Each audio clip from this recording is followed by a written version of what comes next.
சீக்கிரம் முடிச்சிடலான்னு முடிவு பண்ணிட்டானா? ஆமாம், ஞான திருஷ்டியில் படிச்சுட்டானோ? 42 அருள் திரு அம்பலவான தேசிகர் அருளிய நமச்சிவாய மாலை 42வது மந்திரம். 42வது மந்திரத்துக்கான பொருளை முதல்ல எழுதுவோம். அந்த 42வது மந்திரம் துன்றுவாயின்னு தானே தொடங்குது. உயிர் எடுத்த உடலை விட்டு இறக்கும்போது, உயிர் எடுத்த உடலை விட்டு இறக்கும்போது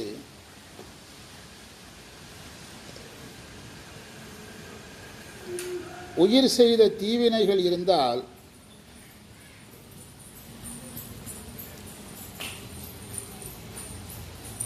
அந்த உயிர்களை நரகத்திற்கு செலுத்துகிறாய்.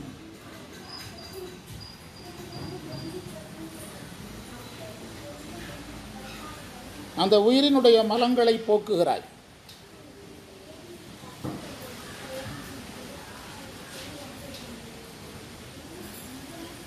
திருவாவடுதுறை வாழ் நமச்சிவாய குருவே,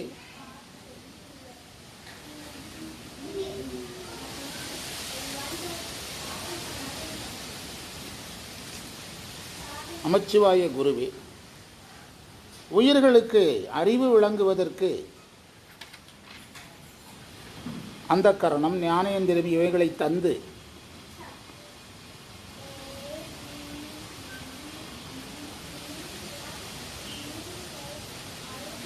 அந்த உயிர்கள் வினை செய்யும் போது நீயும் உடன் இருப்பதால் நீயே வினைகளை ஈட்டச் செய்வதால்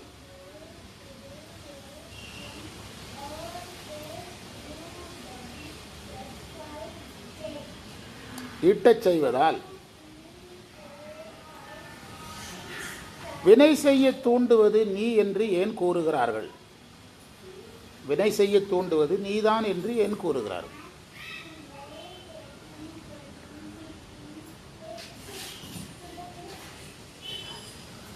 மந்திரம் முதல்ல என்ன செய்தியை சொல்லுதுன்னா, உயிர் உடம்பிலிருந்து பிரியும் போது தீவினையினால நரகத்துக்கு போகுது.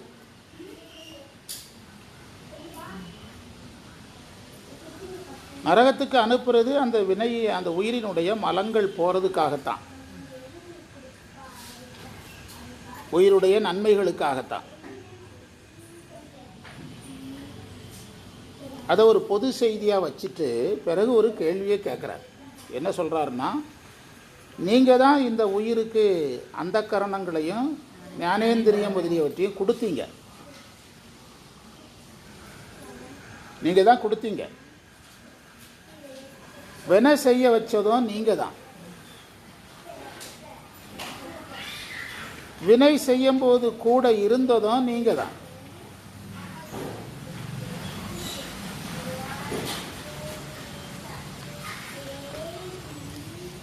அதற்காக நீங்களே செய்ததா சொல்லலாமாங்கிறதான் கேள்வி. அதில் உரை என்ன கொடுத்துருக்காங்க தெரியுமா? 33ஆம் பாடலுக்கு எழுதப்பட்ட விளக்க உரையை எடுத்துக்கொள்க. அதில் கொடுத்துருக்காங்க 33ஆம் பாடலுக்கு எழுதப்பட்ட விளக்க உரை. அது வந்து கடப்பாறை கதை வர்ற இடம் தான். அது கடப்பாறை கதை வர்ற இடம்தான். அது வேற ஒன்றும் இல்லை. தீவினை செய்ய வேண்டுங்கிற எண்ணம் யார் கொடுக்கல? அதுதான் அந்த பாயிண்ட். ஆமாம், அந்த பாயிண்ட் தான் இதுக்கு விடை. தீவினை செய்ய வேண்டும் என்ற எண்ணம் உயிரிலிருந்து வந்தது. அந்த எண்ணம், ஆமாம், அந்த இச்சை மூலமாக எண்ணம் வந்து தான் செஞ்சிருக்குது. இறைவன் அதை செய்ய வைக்கலைன்னா அந்த எண்ணங்கள் ஆகிய மலங்கள் என்ன செய்யாது? போகாது. இறைவன் மலம் போகிறதுக்காக அதுக்கு தேவையானதை கொடுக்குறார். மலம் போகிறதுக்காக தேவையானதை கொடுக்குறார்.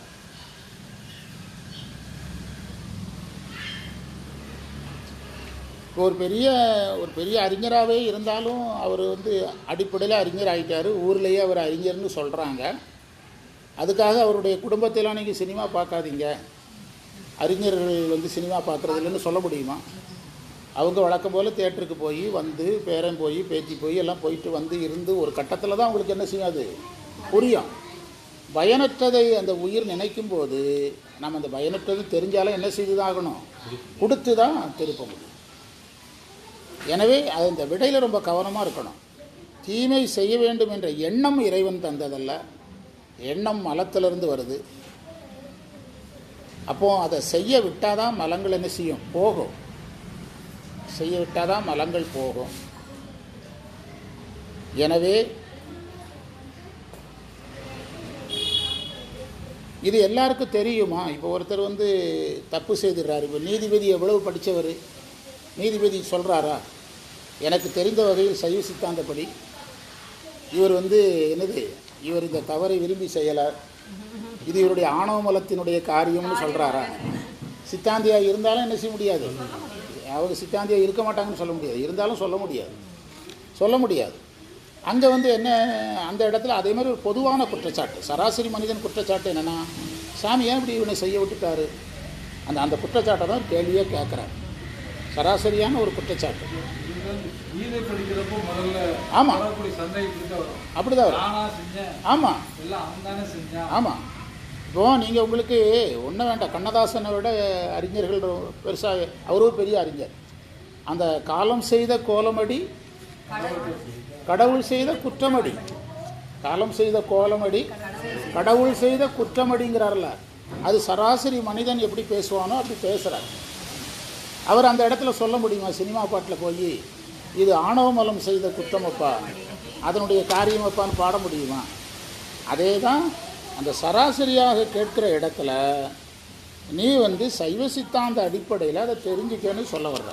சைவ சித்தாந்த அடிப்படையில் யோசித்து பாரு, இது இந்த எண்ணம் ஆணவ மலத்திலேருந்து வந்தது, இறைவன் உன்னை செய்ய வச்சதே ஆணவ மலம் போகிறதுக்காகத்தான். அதனால் நீ இறைவனே செய்ய வச்சுருந்தாலும் கூட நீ அதை உபகாரமாக தான் என்ன செய்யணும், எடுக்கணும். யார் மேலே குறை சொல்லிடக்கூடாது, இறைவன் மேலே குறை சொல்லிடக்கூடாது, குறை சொல்லிடக்கூடாதுங்கிறது அதில் சொல்ல வந்த செய்தி. 33வது மந்திரத்தில் இருக்கிற விளக்கத்தை எடுத்துடுங்கன்னு போட்டிருக்கிறாரு.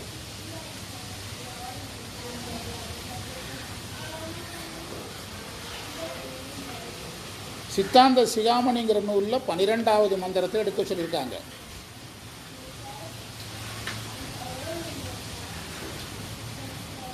அந்த உரையில் ஒரே ஒரு முக்கியமான வரி சொல்லியிருக்காங்க. குணவழி விட்டு திருத்துறார், குணவழி விட்டு திருத்துறார், குணவழி நடவார் குணவழி நடந்து குணவழி மாற்றுவார் போல. உலகுடை நாயனார் களிநடில் 8வது மந்திரம். அதே இதுலேயும் வருது, முத்தி பஞ்சாக்கர மாலையில் குணவழி விட்டு திருத்தி என் கோதகற்றி என்று சொல்கிறதா அந்த இடம்தான். மந்திரத்தை படித்து பாருங்கள். துன்றுவாய் எல்லாம் துலங்க கருவி தந்து நின்றதால் ஈட்டுவித்தல் நீ என்பது எத்தாலோ எதனாலோ. இந்த எத்தாலோங்கிறத ஒரு வகையில் வழக்கு சொல், நேற்று வழக்கு சொல் பார்த்தோம்ல மேல்நிலை வகுப்பில், அது எத்தாலோங்கிறது ஒரு வகையான வழக்கு சொல் தான். அதெல்லாம் கொஞ்சம் பொறுமையாக படிக்கணும். மேல்நிலை வகுப்பு நமக்கு நேரம் நிறைய வேணும். அடிப்படையில் பார்த்தாலே அந்த ஆதீன அலாட்மெண்ட் நேரத்திலே நம்ம 1 மணி நேரத்தை விடுறோம். 10க்கு தொடங்கணும், 10க்கு தான் தொடங்குறோம், 5க்கு முடிக்கணும், 6:30 முதலத்துக்கு வந்தோம். 33 முடிச்சிட்டோம். 43வது மந்திரத்துக்கு பொருள் எழுதுங்க, விளக்கம் பிறகு பார்க்கலாம். திருவாவடுதுறை நமச்சிவாய குருவே, தேனே, உயிருக்கு உயிரானவனே,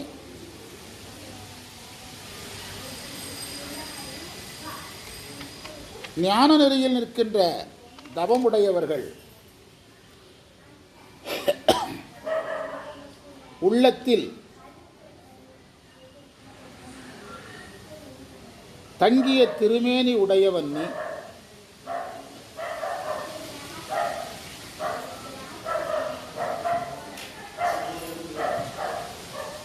அடுத்த பேராகிராஃபாக எழுதுங்க. உடல் பொருள் ஆவிகளை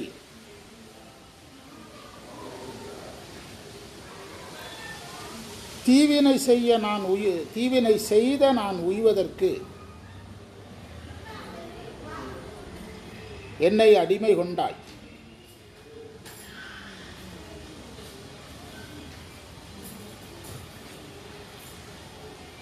என்னுடைய உடல் பொருள் ஆவியை நீ வாங்கி கொண்டாய்.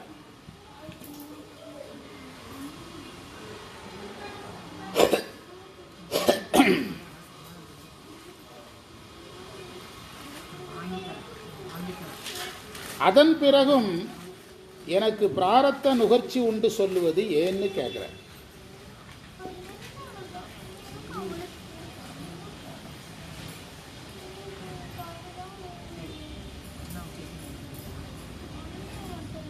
இந்த திருப்பாட்டுக்கு விளக்கம் சொல்லும்போது தந்தது உன் தன்னைங்கிற வரியை பொருத்தியிருக்கிறாங்க. யாது நீ பெற்றது ஒன்று என்பார். நான் உடல் பொருள் ஆவிய உனக்கு தந்தைங்கிற இடத்துல அந்த சொல்லியிருக்கிறாங்க. அடுத்து அதில் விளக்கம் சொல்லும்போது ஜீவன் முக்தர்களுக்கு பிராரத்த அனுபவம் இல்லை என்று இந்த மந்திரம் உணர்த்துகிறது. அது அவர்களுக்கு உயிரை தாக்காது, எதையே தாக்கும், உடம்பையே தாக்கும்.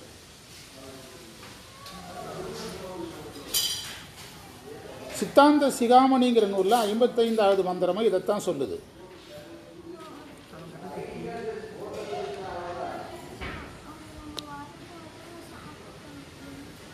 அதில் அழகாக கொடுத்துருக்காங்க விடை என்ன. இந்த கேள்விக்கு என்ன விடைனா,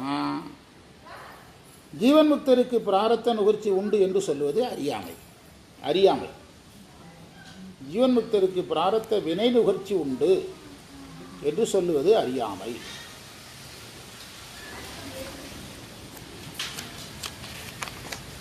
மந்திரத்தை படிச்சிங்கன்னா அதில் வேலை எவ்வளோதான், அது சொல்லி முடிச்சிட்டோம். வானேர் உடலுளமும் வாங்கவும் நீ தீயேற்கு தானே பிராரத்தம் சாற்றிடுவது எத்தாலோ தேனே உயிர்க்குயிரே சேர்ந்ததவ தேர்ந்தது தோர் தரித்து தவத்தோர் தரித்த ஊனே தென்னாவடு தந்துரை நமச்சிவாயனே. ஆமாம்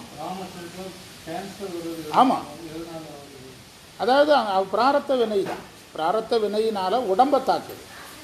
உடம்பை தாக்காத ஒரு நிலையும் இருக்கலாம். அந்த நிலைக்கு அவங்க போகலையா, அதை நம்ம யோசிக்கணும். ஏன்னா நம்ம ஆட்கள்லாம் அப்படி யாரும் சிரமப்படலையே. அதே அந்த உடம்பை அருள் உடம்பாக மாற்றி நீங்கள் இப்படி பிடிச்சிக்கிடணும். கேன்சர் வருது அது வருதுனாலே மாயா உடம்பாக தான் இருக்குது. என்ன எதா மாறலை, அருள் உடம்பாக மாறும்.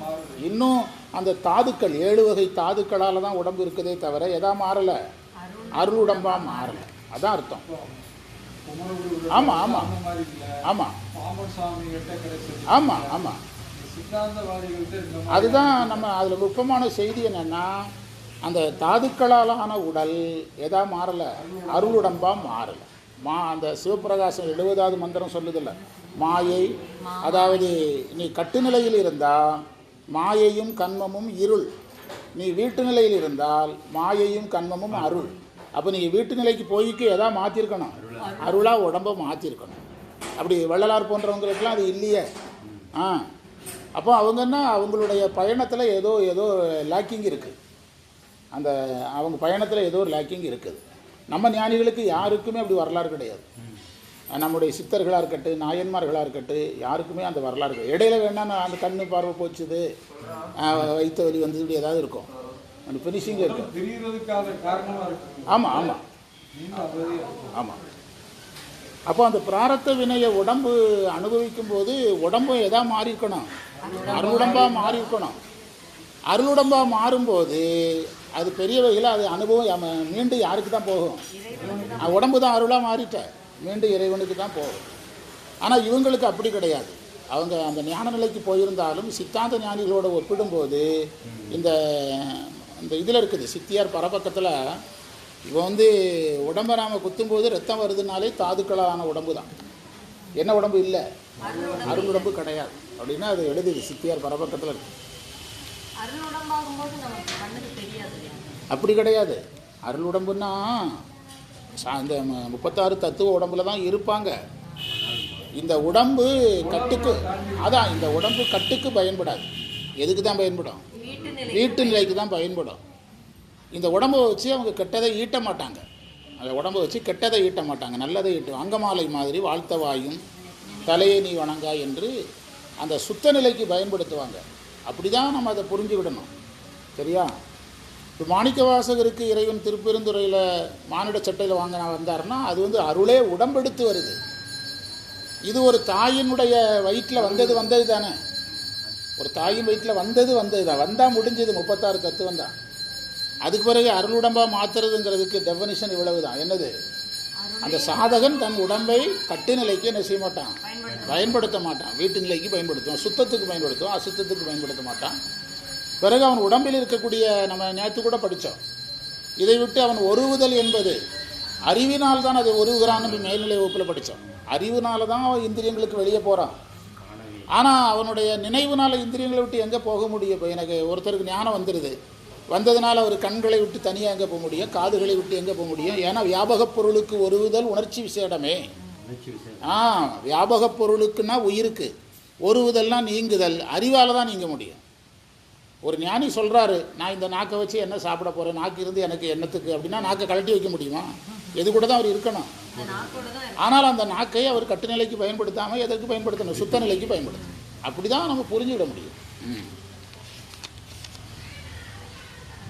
அந்த வள்ளலாரெலாம் எடுத்திங்கன்னா அந்த அவங்களுக்கு உடம்பே அந்த பூத உடலே இல்லையே. பூத உடலே இல்லையே.